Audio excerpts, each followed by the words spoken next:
Mi nombre es Noé Katz y soy artista plástico. Nací en la Ciudad de México. Es una ciudad enorme, llena de movimiento, de tráfico, edificios. Yo nací muy cercano a un parque que se llama el Parque México, y eso me hacía sentir un poco más dentro de la naturaleza y pues me daba una posibilidad de distracción, ¿no? De salir de niño al parque a jugar, y había donde me podía mover, podía divertirme y ver al globero con los globos y la gente que vende las jícamas. México es muy folclórico, ¿no? En todo eso, el artesano que llega y pone su artesanía y la vende. Y eso me dio mucho colorido y hizo que creciera mi imaginación.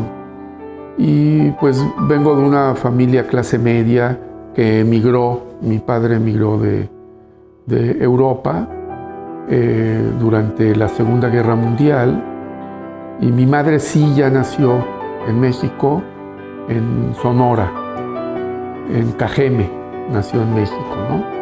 Entonces esa fórmula de europea con mexicana me dio una visión también de internacional, ¿no? De ver el mundo. Yo de chico pensaba, pues, ¿cómo Europa? Y me puse a estudiar un poco lo que es el arte europeo, la forma de pensar de Europa y todo. Y como pasaron los años, me fui interesando en el arte, ¿no? Me interesé mucho en artistas así muy famosos como Picasso, como Paul Klee, como Giorgio de Chirico y todo. Y toda esta gente me empezó a dar mucha imaginación cuando los veía, ¿no? Veía, por ejemplo, cómo es posible que Picasso tuviera tanta flexibilidad para hacer lo que hacía, tan rápido, ¿no? Yo veía programas que de repente... ¿Por qué? Porque manejaba muy bien el dibujo, la línea. Y él a través de eso logró expandirse muchísimo, ¿no? Dentro de lo que es la contextualidad, la conceptualidad del arte, ¿no? Y llegó a tocar puntos muy importantes, y eso se convierte en algo muy visual y afecta mucho a los demás, ¿no? Yo cuando lo veía esa facilidad para crear. Y yo mismo lo traté de probar y lo vi que sí es posible, ¿no? Que con el tiempo se te va dando, con la imaginación. La imaginación es la base, es lo más importante. Y eso lo tiene uno que conservar desde niño. El niño es el que más tiene imaginación, ¿no? Los sueños, y te imaginas. Y eso, todo eso me llevó a quererme ir a estudiar a Italia, ¿no? Y gané un premio en la Embajada Italiana de México y me fui a estudiar a Florencia, a Italia, 3 años.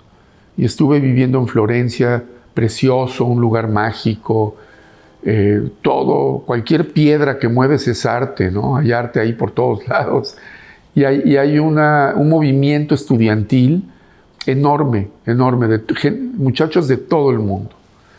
Y se crea una energía muy positiva hacia el arte, ¿no? El Renacimiento, pues, para mí es importantísimo, ¿no? Y también me fijé mucho en el medioevo, en todo lo que es Giotto, Cimabue, todos los artistas, Filippo Lippi, que son artistas que afectaron y que hicieron que venga el Renacimiento, ¿no? Que es la época de luz de Europa, ¿no? Todo el Renacimiento fue impresionante. Y muchísimos artistas se congregaron ahí, en la Toscana, en Italia. De ahí salieron Miguel Ángel, Leonardo, Botticelli, Filippo Lippi, muchísimos, ¿no? Y pues en realidad todo eso me ayudó muchísimo. Y regreso a México y también me pongo a estudiar diseño. Estudié diseño gráfico y creo toda una idea de lo que es el diseño gráfico al lado de lo que es el arte. que no se llevan, se contraponen, pero a la vez es parte de lo mismo, porque es creatividad y tienes que usar mucho tu imaginación, ¿no? Y eso me ayudó mucho también el diseño gráfico, me ayudó mucho a entender que tengo que terminar lo que estoy haciendo, la obra, hay que terminarla, no dejarla, y si ya no la quieres terminar, bueno, dejarla a un lado, venir y pensar en ella, y si algún día la quieres volver a terminar, la terminas, ¿no? Pero en el diseño gráfico son más prácticos, porque estás desarrollando ideas para llevarlas a cabo y desarrollarlas, y terminarlas y meterlas a la sociedad. En el arte no, en el arte es más libre, haces lo que quieras, nadie te está diciendo qué hacer, de qué color o qué forma, o si quieres ser abstracto, figurativo, hiperrealista, etc. Ahí es donde tú empiezas a determinar qué es lo que quieres. Y me he dado cuenta que yo he seguido por el lado de la pintura y la escultura pintada, que una crítica de arte muy famosa en México la llamó esculto-pintura, que se llama, porque la escultura casi siempre es monocromática y no les interesa pintarla, ¿no? Hay artistas que sí, como Marisol, que es una artista francesa, venezolana, que ya murió, sí pintaba sus esculturas, ¿no? Se llamaba Marisol. Y muchos otros, pero yo lo hago de una forma casi transportando la pintura a la escultura. Y eso también pues, me divierte mucho a mí, ¿no? Entonces, de ahí pasé ya a ser más independiente y pasé a lo que es, a ver qué es el arte y cómo puedo yo entrar con mis propias ideas, con mi imaginación, entrar a entender el arte y mi propio arte, ¿no? Mi propia imaginación. Y con el tiempo lo he ido desarrollando poco a poco con mis figuras, con mi figuración y con una forma que tengo de trabajar, que es el esfumato y correr los colores, ¿no? Y eso pues lo he conservado por muchos años, porque nunca me ha gustado trabajar con mucha textura y sí he hecho cosas abstractas, pero no me he ido por ese camino de la abstracción. Entonces yo creo que puedo conseguir cosas a través de la figuración y de la escultopintura, ¿no? Que estoy en eso ahorita trabajando, ¿no?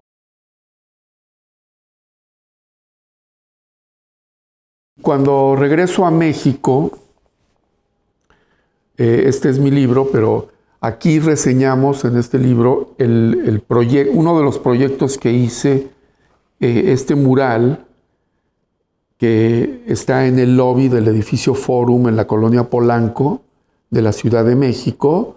Es un edificio corporativo y este mural lo hice solo. Es pintado en óleo sobre acero. Entonces yo preparé todo el acero, lo hice yo solo, todo, trabajé un año, fue algo tremendo, ¿no? Y se llama El rapto de la ilusión. Y representa una sirena que está en el centro, en la parte central, y esta sirena está rodeada de una sociedad, de una ciudad de gente tremenda y todos grises, ¿no?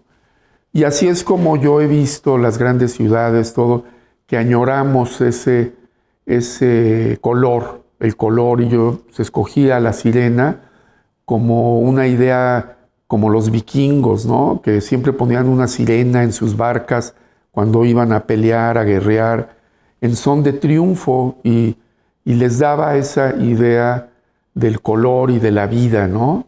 Entonces, para mí fue muy importante este proyecto y lo desarrollé de una forma, pues, a base de diferentes niveles.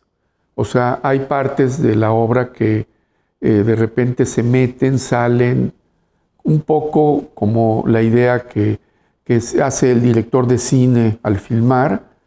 Hay cortes y hay ensambla diferentes imágenes. Y esto me ayudó mucho también a entender la monocromía.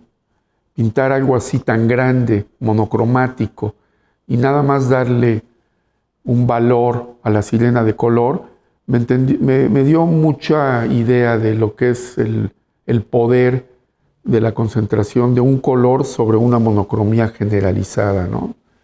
Y los personajes son personajes que tienen que ver mucho con la burocracia, con la vida de los negocios. Es un mural que me trajo mucha alegría y lo hice hace 30 años. Tremendo, es algo que hacerlo solo y todo fue algo que aprendí muchísimo, ¿no? Y eso me trajo ideas para hacer otras cosas. Después de este proyecto, tuve me metí a hacer una exposición en Nueva York y esta exposición me trajo para conocer a un galerista en Japón, a Hiroshi Hasekawa, que se interesó en mi trabajo y me ofreció una exposición. Entonces preparé un trabajo para la exposición y pues se acabó la exposición, fui a Japón, a Tokio, todo muy bonito, precioso Japón, la gente es maravillosa, todo, la comida, todo, tienen una forma de vivir maravillosa. Y posteriormente pasó un tiempo y me habla Hiroshi para invitarme a hacer las puertas de entrada del Museo Tokoro. Y yo le pregunté, pero ¿por qué a mí? Si Japón son los reyes, los amos de las puertas y de las ventanas, de sliding doors, ¿no? Que se contraponen. Y me dijo, no, nosotros queremos algo original, algo muy artístico, muy tuyo, ¿qué es esto? Y desarrollé la maqueta, se las mandé e inmediatamente fue aprobada por el señor Tokoro, y que fue el que puso el dinero para el museo, y se desarrolló. Son 2 puertas, cada cabeza pesa 1 tonelada, se mueven así, se deslizan, y la gente entra al museo. Están hechas en poliuretano sobre acero inoxidable. Yo preparé todo con un grupo, ahí sí me ayudó gente, y se pintó en poliuretano, que es la pintura más fuerte, y hay que darle mantenimiento, ¿no? Como cualquier cosa que está a la intemperie. Y eso me trajo mucha idea de lo que era hacer un proyecto en otro país. Y más en un país que pues, no hablo el idioma, ¿no? Pero que admiro mucho.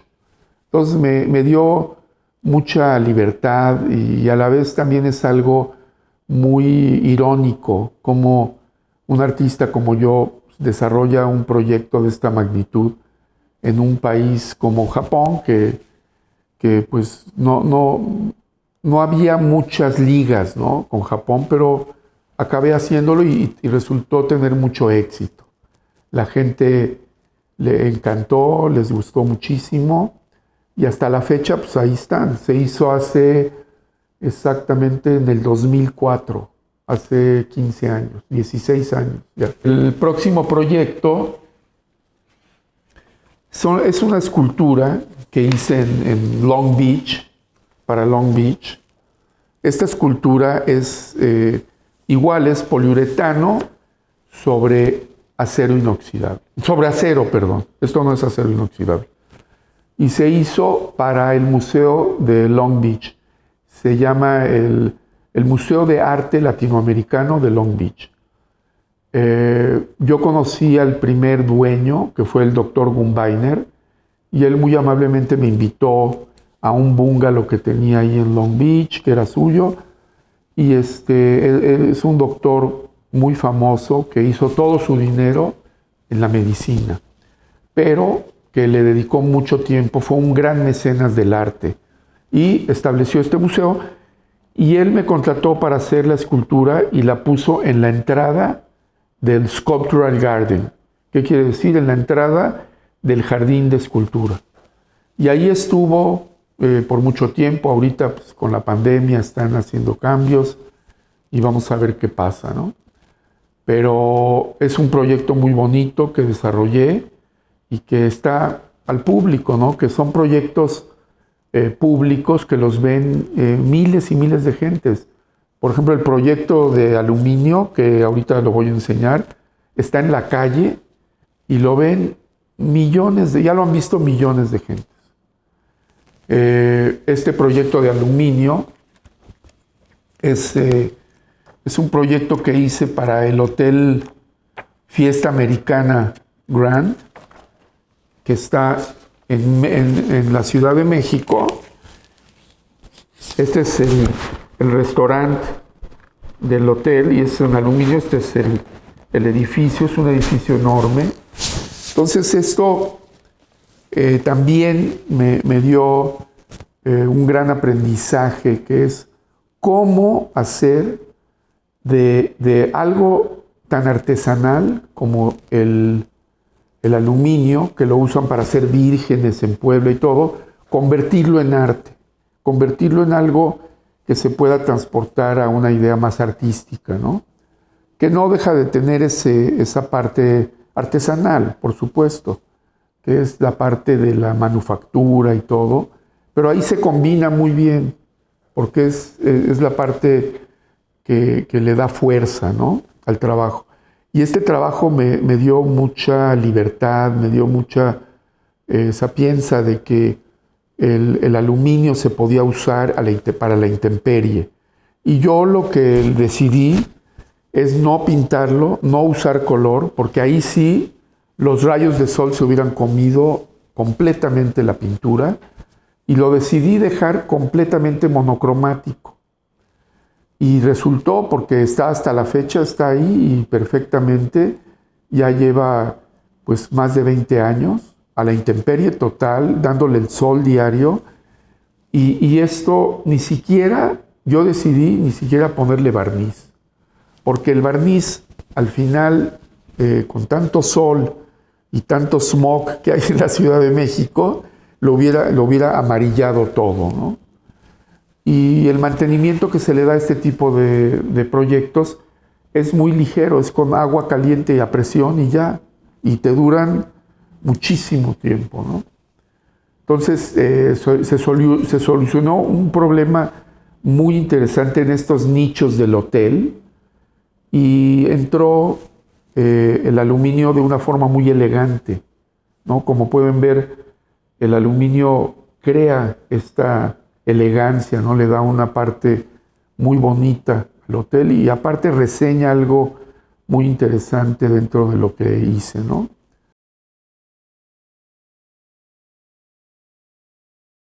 Este trabajo fue algo muy interesante, fue un concurso que propuso Azcárraga, el señor Azcárraga en México. Él quería cambiar la imagen del cartel taurino. Como pueden ver, pues es un toro con este juguete que ahorita voy a explicar. El cartel taurino típico siempre fue la Verónica, ¿no?, del toro y el torero, y la Verónica típica de la tauromaquia, ¿no? Entonces lo quiso cambiar, y yo traté de hacer algo que tuviera pues un poco de humor, ¿no?, en el sentido, pero a la vez también historia, y esa unión que hay entre lo que es la historia, la artesanía y el arte, para culminar con el arte. ¿Qué quiere decir? Este objeto es un objeto que durante la conquista de la Nueva España traen los españoles, y es un objeto que se jugaba apretando el botón de en medio, y se movían diferentes personajes, que ya existió desde el Renacimiento, ¿no? En Italia y en Francia también existía.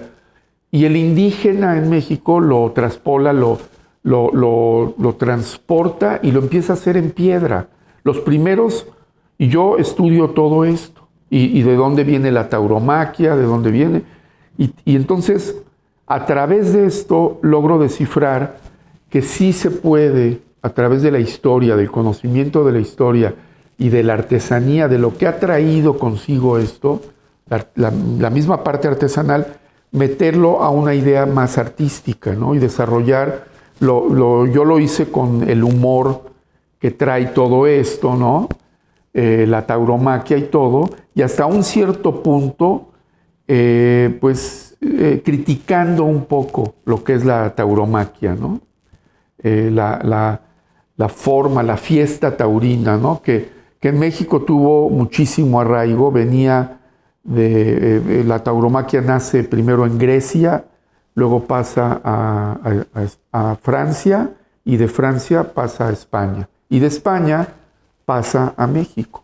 Y en México, pues por lo visto, es muy, muy bien aceptada, ¿no? Y este objeto es un símbolo muy claro de cómo sí se puede traer ideas y cosas de la artesanía, objetos, que inspiren, ¿no? Para el arte, para hacer arte, que son cosas únicas, ideas únicas, que eso es la idea más importante del arte, que es la parte que son piezas únicas y que a la vez no solamente únicas, sino que tienen esa parte de originalidad, ¿no? Del artista. Por eso hay mucha confusión ahorita con todo lo que es el arte abstracto y porque muchísimos artistas abstractos se parecen todos, porque tratan de solucionar esto a través de la abstracción. Y por eso mismo yo no me he querido meter a hacer arte abstracto. No digo que algún día no lo haré. Sí lo he hecho, pero a través de la figura he logrado reírme de mí mismo, ¿no? Y he logrado no solamente reírme de mí, sino reírme también del mundo y ver al mundo de esta manera, ¿no? De esta forma como yo lo percibo, las grandes ciudades, la forma en cómo se ha desarrollado el arte también. El arte es una necesidad personal de hacer cosas, ¿no? Y cuando uno llega a la autenticidad y a desarrollar, lo vas desarrollando poco a poco y siempre vas a tener cosas que te influyen, que te dan, que te nutren, ¿no? De otros artistas, de la misma artesanía, del mismo trabajo de pueblos, viajando por pueblos en México, por ejemplo. Me acuerdo cuando iba yo a Oaxaca, precioso, ¿no? Es un lugar tan inspirador ver a los artesanos, cómo trabajan, cómo desarrollan el cocido de las cosas. Y otro lugar de mucha artesanía es Jalisco, ¿no? Guadalajara, Jalisco, precioso, ¿no? Con Tonalá, ir a Tonalá y te vas asomando en los talleres y cómo. Pero la artesanía cumple la función social de abastecer un mercado. Es un mercado de consumismo. ¿Por qué? Porque la artesanía se hace masivamente. Puede ser que sí sea una artesanía original, pero pues de la misma pieza pueden hacer 100,000 o más y distribuirlas por todos lados, máscaras y esto. Y eso, México está lleno de ideas y de formas de interpretar la vida de las diferentes grupos, sectas, de indígenas, de gente que viven en estos pueblos y que han desarrollado sus propias artesanías y su propia forma de ver el mundo, ¿no? Eso es precioso, ¿no? En Oaxaca, ver cómo utilizan el papel maché y cómo lo desenvuelven en Jalisco, como todo, también los papeles, el barro, es increíble. Y todo esto, por supuesto, que también afecta al arte, porque es el proceso creativo de un país. Crea artistas, pero para irte al arte, ya tienes que romper con esa parte artesanal. Tienes que terminar esa parte artesanal. ¿Por qué? Porque vas a desarrollar ya algo muy personal, muy tuyo, y que te va a llevar a concebir tu propio mundo. Y ese mundo, sea bueno o malo o lo que sea, pero es tuyo. Y eso es lo que vale en el arte. Que es original, que es tuyo, y que a la vez, si logra crear asombro, porque eso es lo bonito del arte, que el buen arte te crea un asombro increíble, ¿no? y dices, wow, cuando ves, y esto lo decía, no yo, lo decían los griegos, ¿no? Lo decía Aristóteles. Entonces, el asombro es algo que también es algo que denota la palabra arte. Y yo lo veo mucho en mí cuando yo mismo viajo y veo cosas que me asombran tanto que no lo puedo creer que un ser humano haya hecho esto, ¿no? Pero sí, el arte está en todo el mundo y es lo que nos da, nos humaniza, nos da esa parte humana. Por eso es tan importante el arte. Y por supuesto, la artesanía también, muy importante. Pasar por todo esto, por el arte y por la vida de aprender y de ver la vida desde un punto de vista creativo y todo ha sido pues de miel y de hiel. Todo el tiempo, como dicen por ahí, ups and downs, así. Y es algo que tiene que ver mucho con todo, con la creatividad, con la inspiración, con el dinero, con la vida misma, ¿no? Entonces, el arte es una situación, ser artista es algo no solamente complicado, es algo que se va desarrollando con el tiempo y con el tiempo tú vas decidiendo si sigues o no. O sea, eso es algo que yo lo digo muy personal, ¿no? Uno puede de repente decir, como lo dijo el mismo Marcel Duchamp, dijo, yo ya no quiero hacer nada de arte, no me interesa, yo ya me la voy a pasar vendiendo el arte de mis amigos, ¿no? Don Marcel Duchamp, el gran artista que cambió toda la visión del arte, se retira del arte. Y eso fue un acto muy interesante, ¿no? Entonces, yo siento que si uno tiene algo que decir, que lo diga, y que lo diga con las herramientas que ha aprendido, que ha estudiado. Y esto, a la larga, nos conlleva a tener que ser pacientes, ¿no? En el arte hay que ser muy paciente para saber esperar. El mundo del arte es muy complicado y es conflictivo, porque se pelea contra la misma burocracia, contra todo lo que está creado, el establishment, todo lo que ha creado. Hay una pelea, ¿no? Porque el arte es más libre que lo que va estableciendo el establishment, ¿no? Entonces, yo lo que pienso es que uno debe de luchar para sobrevivir por sí mismo. Y se las tiene que ingeniar uno. Nadie va a venir con la varita mágica a traerte un costal de dinero y a decirte, pues mira, ponte a hacer arte, ¿no? Sí ha habido mecenas que lo han hecho. En el siglo XIII, XIV hubo mecenas y sí, pues hay mecenas que cada vez se están acabando más. Pero yo creo que el mecenazgo tiene que ser muy importante, porque eso es lo que trae proyectos y nuevas formas de creación para las grandes ciudades y también para las chicas. Tiene que haber gente que se desprenda de su dinero para contratar artistas y crear obras de arte y hacer concursos y que haya estímulo. Esa es la parte importante del arte, que haya ese estímulo, ¿no? Y al haber ese estímulo, se va creando una alegría de crear y de convivir con artistas y de convivir con otras gentes. Ahorita pues ya tenemos Facebook, tenemos muchas líneas de conexión, ¿no? Que podemos ver diferentes revistas, diferentes formas de pensar, que hay eso también ha creado una confusión en el mundo del arte, ¿no? Al haber tanto, ¿no? Por eso yo creo mucho en la tortuga. La tortuga se mete en su caparazón y se convierte en sí misma. Y nada más sale cuando va a comer o cuando va a buscar algo. Pero para protegerse del mundo, se mete en su caparazón. Es muy interesante la tortuga. A mí me ha inspirado mucho, ¿no?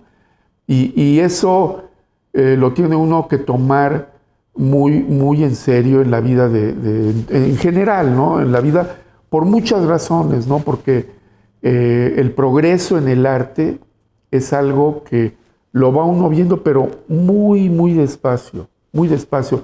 Claro que ha habido artistas con una habilidad enorme que lo han hecho más rápido, pero hay artistas, por ejemplo, que cambiaron la historia del arte y se murieron a los 26 años.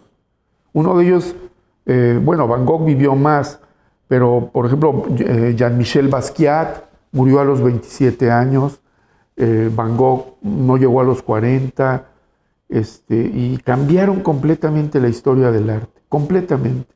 Y eso es algo inusitado, es algo increíble del ser humano, como la energía, ¿no? de una persona, como la perseverancia. Y pues ni modo, la parte económica es lo más doloroso, pero hay que solucionarla. Cada quien tiene que solucionar esa parte económica que pues no se soluciona con una varita mágica. Y ese es lo difícil, porque sin dinero va a estar muy difícil, ¿no? Seguir creando y seguir tratando de ser libre, ¿no? Y yo lo he procurado, una es pues ahorrando lo poco que voy ganando, lo voy ahorrando, lo voy gastando, pero he hecho bien esa parte económica, hay que saberla desarrollar. Y pues mi esperanza es que el mundo se mueva con más imaginación, que el mundo logre cambiar el mundo con imaginación positiva, porque no es bastante con ser inteligente.